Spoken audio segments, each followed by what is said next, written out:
Super Saravana stores அத்தனை பேரும் அள்ளும் ஆடி தள்ளுபடி.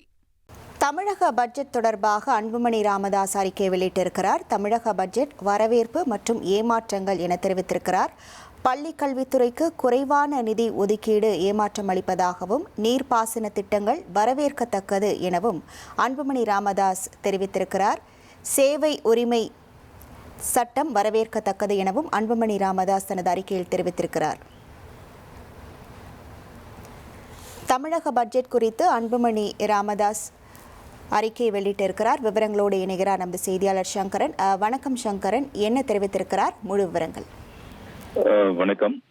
பட்ஜெட்டுக்கு முன்னாடியே பாமக தலைவர் அன்புமணி தலைமைச் செயலகத்துல நீர்ப்பாசனத்துறை அமைச்சரை சந்திச்சு அந்த துறை அதிகாரிகளை சந்திச்சு பல்வேறு திட்டங்கள் குறித்து எல்லாம் ஒரு விவாதம், ஒரு ஆலோசனை எல்லாம் மேற்கொண்டார்.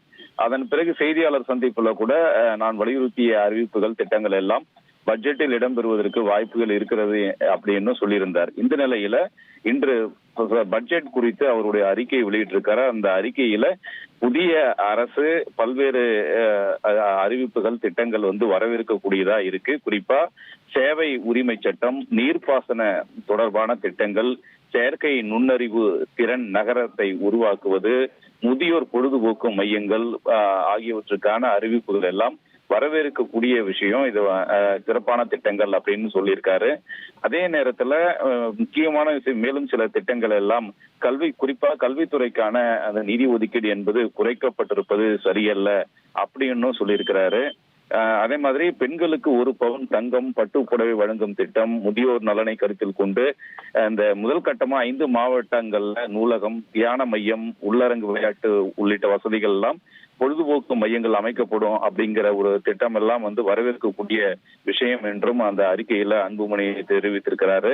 வேளாண் வளர்ச்சிக்காக நீர்ப்பாசன திட்டங்களை செயல்படுத்த வேண்டும்ங்கிறது பாமக நீண்ட காலமா வலியுறுத்திட்டு வருது. இந்த நிலையில இந்த தாவைக்க அரசு நேரில் சந்திச்சு பேசினப்ப இந்த திட்டங்கள் எல்லாம் சொல்லியிருந்தேன். அது ஓரளவு பயன் கிடைத்திருக்கிறது. காவிரி குண்டாறு இணைப்பு திட்டம் எல்லாம் இணைப்பு திட்டம் செயல்படுத்தப்படும்.